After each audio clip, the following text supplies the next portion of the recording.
All right, so recap of the game. Um, Very disappointing game. Really slow start, offensively especially. You know, um, and just screwed up a ton of things ourselves, and some freak things happened too. For the first time all year, whether it's in practice, a motion guy gets in the way of the snap, and on 4th and 1, that's usually Elijah doing it, and he was out. So that hadn't happened ever in practice or game with us this year or so, and left the ball down there another time with the missed call on communication on 4th and 1. So, all in all, I don't have it in front of me, but I think 7 turnovers, I think 4 not made, 4th downs, and left another one, and then the punt, roughing the punter, so whatever that is, we gave him the ball basically 12 times wherever it was, as opposed to punting the ball or scoring.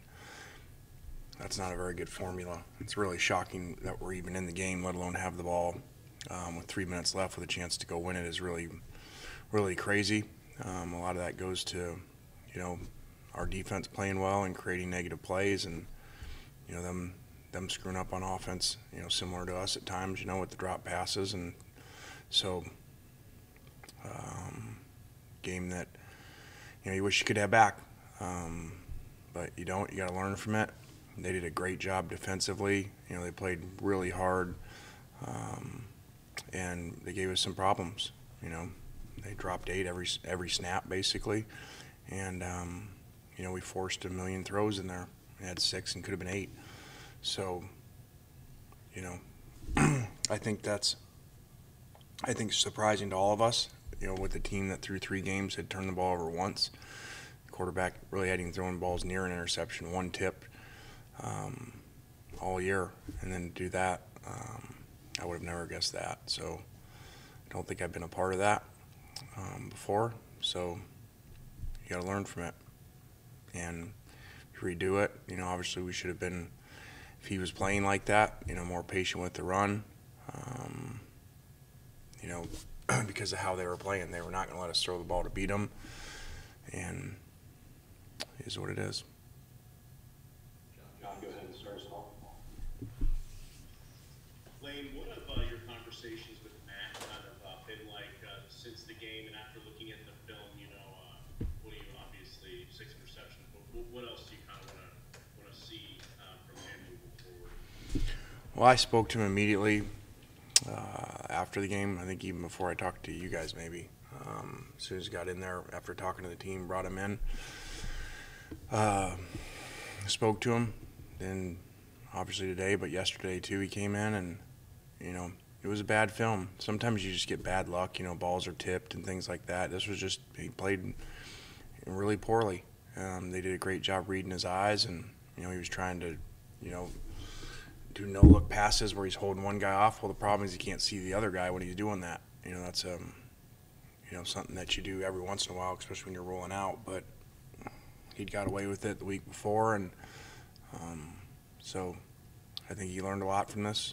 And we didn't play well around him for the first game. We had drops, a number of them, significant, including 4th down. So bad recipe. Parrish, go ahead.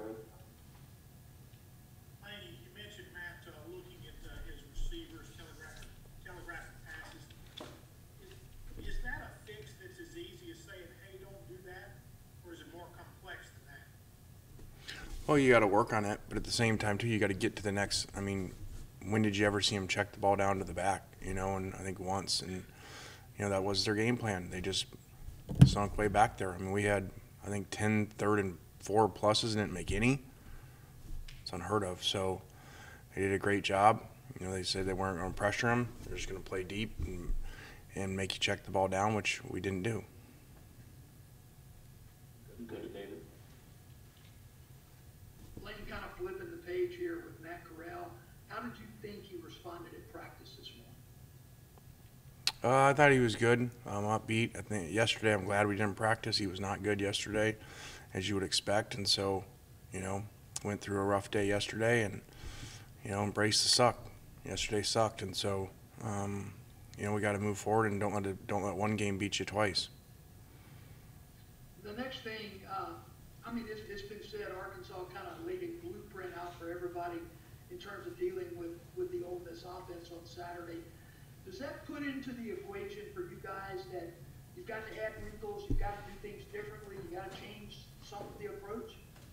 Yeah, I mean, they pay the defensive coordinators a lot in this conference for a reason. So, you can't just get away with what you're doing, and they're going to scheme you up. And, they did the same thing to Mississippi State, and Kentucky did it to State too, and so people will copycat it. So, we're going to have to run the ball better and work different things in the passing game.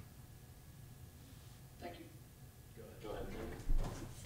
David kind of asked this lane, but just from a pure scheme perspective, are there things teams can do to pass against 8-man coverages in zone, or did they find something that you guys just don't have to fix?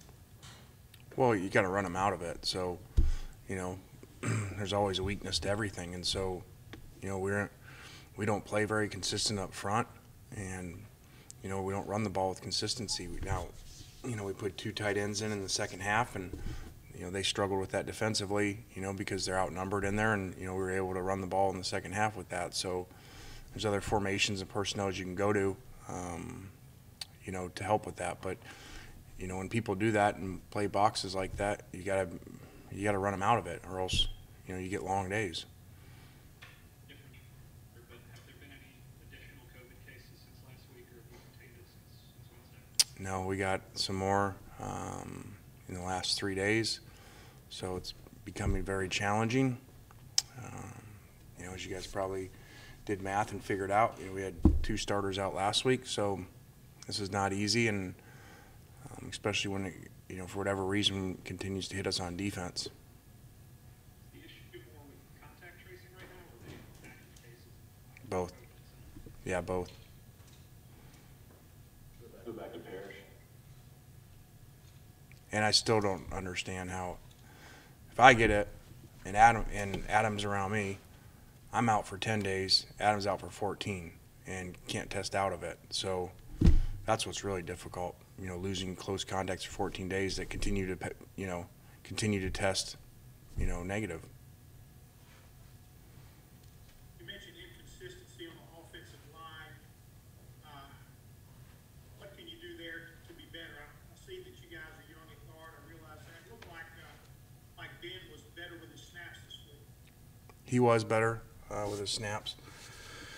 We got to communicate better. There's too many times we don't go to the same guys, and so there's a guy unblocked, or 2 of us go to the same guy. So it's really basic stuff that we're struggling with, and especially when you just played a team that played one front the whole day, and don't block people on the goal line. So it's very frustrating, to be this far in the season for that to still be the case. Go to Neil. Hey, Lane, I was going to ask about something else, but you just mentioned that about the contact tracing. So I'm curious. Obviously, there was a lot in the news about Nick Saban being able to test out over 3 days, and the female soccer player at Texas A&M. Is there a reason your guys can't go through that process if they're testing negative? Well, no, they can't. That's not the problem. The problem is the contact tracing. Those guys can't test out. So Because they have to have a positive test. yes, so they continue to test negative, but yet you can't bring it back for 14 days.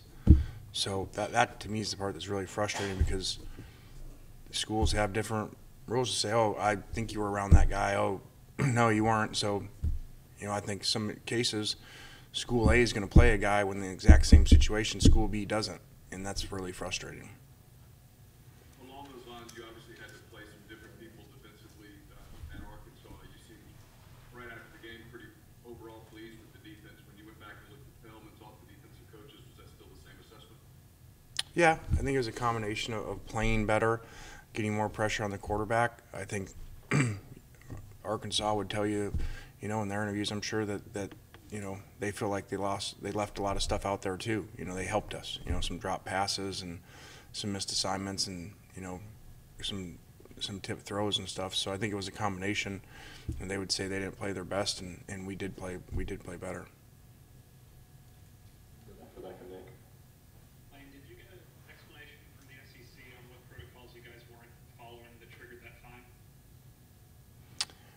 Yeah, I don't know if I'm supposed to discuss that or not, so I probably shouldn't, but basically we didn't, you know, have our mask on enough on the sideline, so, which is challenging, you know, because you're trying to communicate with people and you're not used to it, and so I think I did a much better job and got a different type of mask that was more, you know, where it was harder to take off and instead of just sliding down, so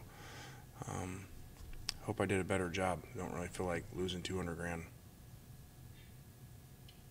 Back to David. Yeah, Lane, there's obviously been some questions asked about John Rice Plumlee and, you know, why you guys decided not to put him in the game when Matt was struggling Saturday, and I think you've answered those. But my question is, where does Kincaid Dent stack up in the quarterback hierarchy? Is he a viable option if the situation arises where Matt's not on the field for any reason?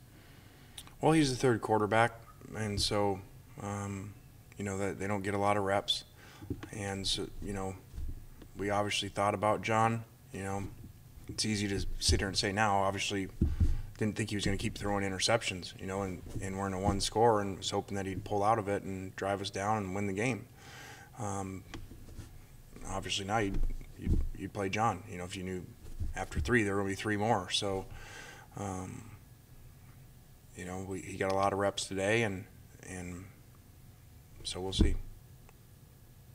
Did those reps come with the first team offense today? We don't get into that, David. Gotcha.